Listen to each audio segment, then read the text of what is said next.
और आइए अब शुरू करते हैं सिलसिला सबसे बड़े ओपिनियन पोल का, जहां आज 6 राज्य होंगे और 153 सीटें होंगी। मतलब कुल मिलाकर आज ओपिनियन पोल का फाइनल पार्ट आपके सामने होगा। पूरी 543 लोकसभा सीटों की पिक्चर आज होने जा रही है क्लियर, और मैं इस 1 घंटे में आपके सामने उन 42 लोकसभा सीटों का हिसाब किताब रखने जा रही हूं जो 3 राज्य मध्य प्रदेश, छत्तीसगढ़ और गोवा में फैली हुई हैं। तो आइए शुरू करते हैं सिलसिला, लेकर चलते हैं आपको डेटा सेंटर अपनी सहयोगी शीरीन के पास।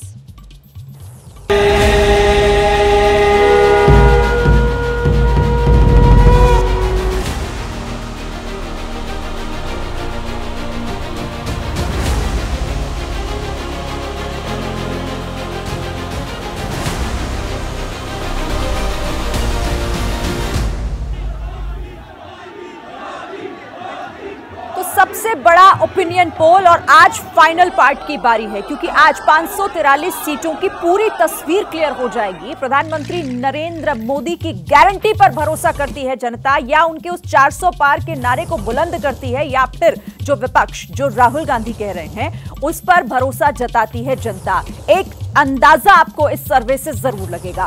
और अब हम बात करने जा रहे हैं मध्य प्रदेश की। मध्य प्रदेश में आखिर जनता का मन क्या कहता है? तो देखिए, वोट शेयर के लिहाज से 29 सीटें हैं और 29 सीटों का कुल क्या वोट शेयर दिखाई दे रहा है? 58% बीजेपी के खाते में जा सकता है वोट शेयर, और इसी के साथ 41% वोट शेयर इंडिया गठबंधन को मिल सकता है और 1% अन्य के खाते में। लेकिन सबसे ज्यादा 58% वोट शेयर बीजेपी के खाते में जाता दिख रहा है। रोमाना,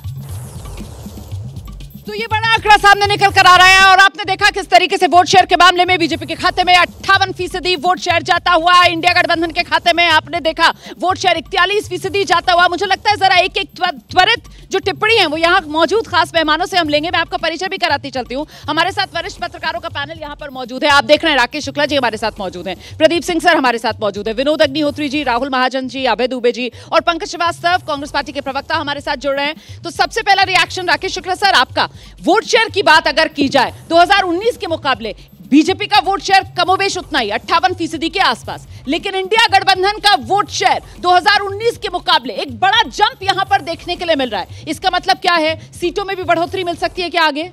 नहीं, जो 6% का जंप आप दिखा रहे हैं, मुझे लगता है कि जो भारतीय जनता पार्टी का 2019 में 26 ऐसी सीटें थी जहां 1.5 लाख से लेके 5.5 लाख तक की मार्जिन थी जीत की। मतलब 28 सीटें मध्य प्रदेश में जो बीजेपी ने जीती थी उसमें से 26 सीटें ऐसी थी। 26 सीटें ऐसी थी जिसमें 1.5 लाख से लेके 5.5 लाख, सबसे ज्यादा वोटों से 5,53,000 वोटों से होशंगाबाद सीट भाजपा जीती थी, और सबसे कम वोटों से जीतने वाली सीट थी कांग्रेस की छिंदवाड़ा।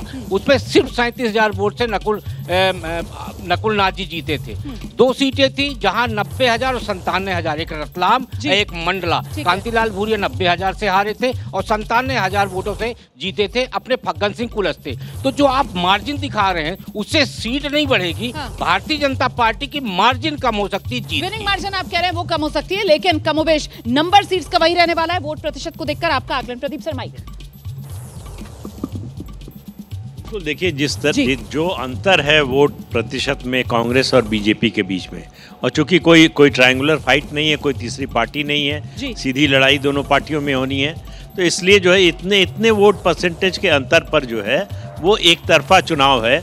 मुझे नहीं लगता कि कांग्रेस के लिए सीटों के लिहाज से कोई चांस है। 17% की बढ़ोतरी यहाँ पर बीजेपी के खाते में जाती हुई वोट शेयर के मामले में। और ऐसे जैसे ही घड़ी का काटा दोपहर 2:30 पे आए, बबीता जी का दिल सास बहू साजिश के लिए मचल जाए। और ये है इनकी बहू, पूरे दिन ऑफिस की टेंशन हो जाए गॉन जब ये करें अपना फेवरेट शो फ्री टाइम पे ऑन। इनकी तरह आप भी देखिए अपना फेवरेट शो अपने टाइम पर, और डाउनलोड कीजिए एबीपी लाइव ऐप अपने स्मार्ट टीवी पर।